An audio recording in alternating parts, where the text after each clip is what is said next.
thank you all for turning up to the planning application committee today, 9:30. We're running a bit late, but apologise for that, numbers were stuck in traffic and in other places. We move on to the agenda straight away. Apologies for absence. Chair, we've had apologies from Councillor Bodeline, who's on other council business. Councillor Davis, who I just understand is on other council business. Yeah. Councillor Sands. And Councillor Vaughan Thomas. Thank you for that. Minutes and declarations of interest, anyone?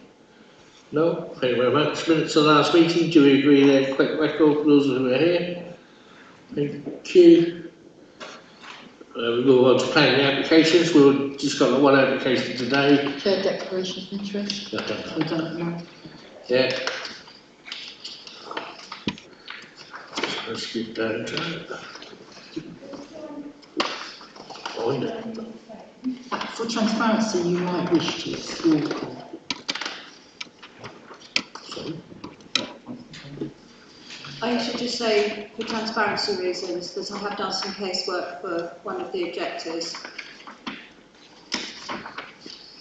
We understand it's unrelated to the planning application and that Councillor Graham can approach the item with an open mind. Okay, thank you.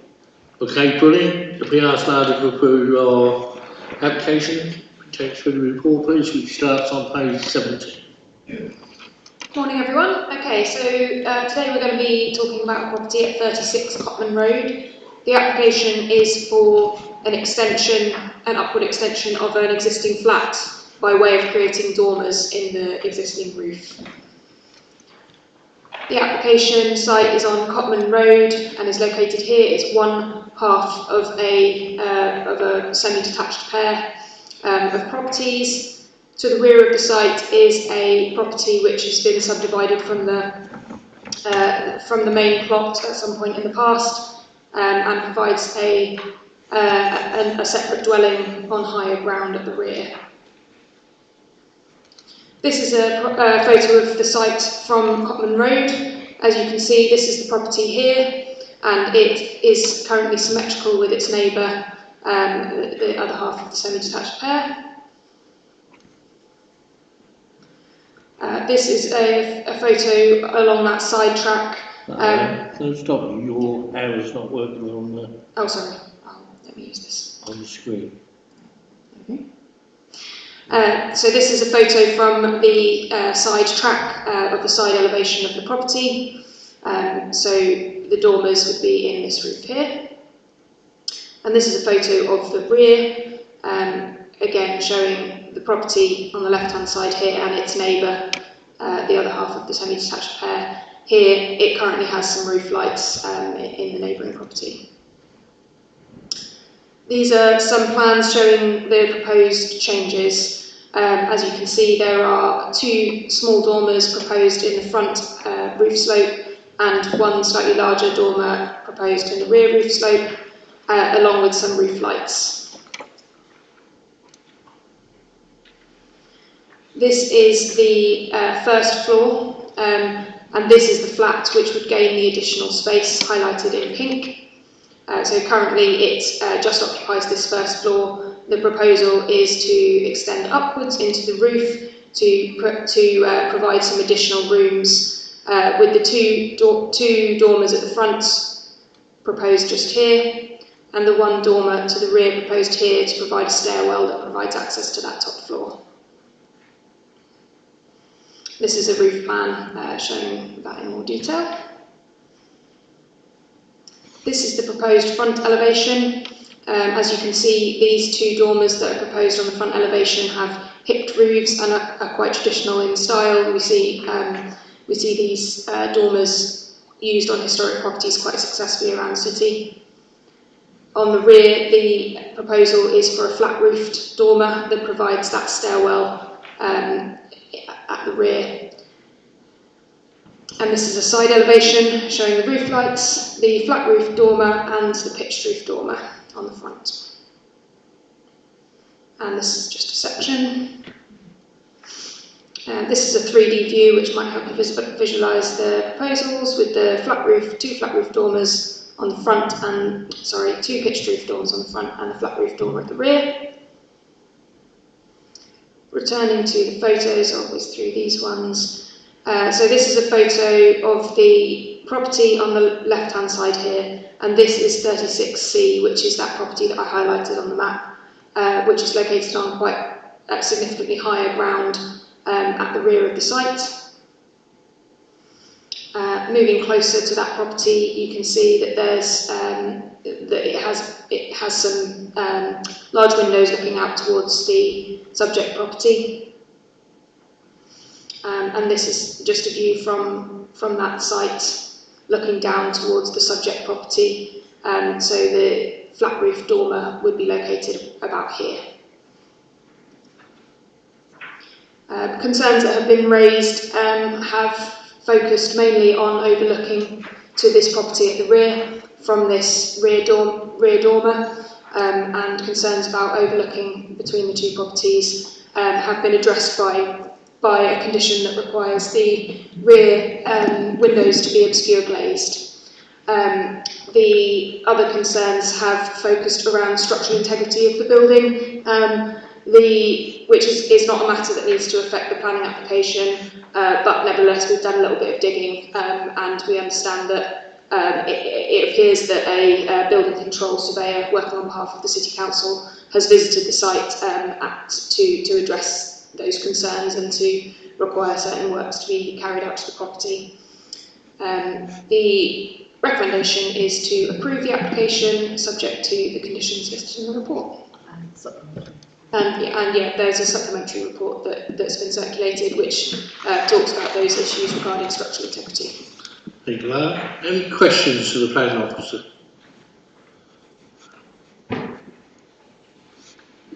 No? Thank you. One is about how how relevant is it that the building will no longer be symmetrical from a conservation and heritage point of view? And I have another question about building control and how sure can we be that repair work and the structural issues will be addressed before actual building goes ahead? So on your first point, having a look at the front elevation, here we go. As you can see, the property as it stands is symmetrical. However, there are a number of these types of dormers in the front elevations of neighbouring properties. For instance, here, this property is not quite symmetrical because the dormers aren't located in quite the same place as each other. But the addition of these types of dormers would be a very minor addition that wouldn't significantly disrupt the symmetry. So that's been our assessment on that point. On the second point, the works that are proposed would require building regulations approval, and part of that process would be to ensure that that the structural issues have been dealt with in such a way that would allow these works to go ahead without causing additional problems. Any other questions to the officer? Councillor Stevie? Yes, thank you, Chair. And this appears to be an application that circumvents the current nutrient neutrality issue. Is it therefore going to be permitted development for them to split these into two at a later date? So yeah, you're right. There is a subsequent an application that came before this that was for similar physical works that involved creating a flat in that top floor. This application has been submitted afterwards. Given that the floor plans show a increase in the size of an existing flat, it doesn't need to be affected by nutrient neutrality. They would not be able to split the flats in two without planning permission and subsequent nutrient neutrality mitigation. So by permitting this, we're not allowing an additional flat. They'd still need planning permission for that. Okay, thank you. Councillor Graham? Oh, Councillor Stewart. I've got a separate question, so I'm happy to wait. Councillor Graham? Mine's separate as well. In the picture you showed, the dormer windows at the front look quite acceptable and in keeping. The square one at the back doesn't, and I'm wondering whether we could or should ask for that to be hipped as well, to be in keeping with the character of the area. And my other question is around sound insulation, because residents tell me there isn't any. And they all have to use headphones to watch TV and all that sort of thing. So might that be addressed along with the other building works? So I'm just going to deal with your second question first. If this were an application for a separate flat, then we might be able to consider that noise insulation issue. However, given that it's just an extension to an existing one, we're not able to address that here. But it may be something that building regulations would require them to do at the same time as doing these works. Regarding the design of that rear dormer, it's at the rear of the property, so it's certainly less sensitive.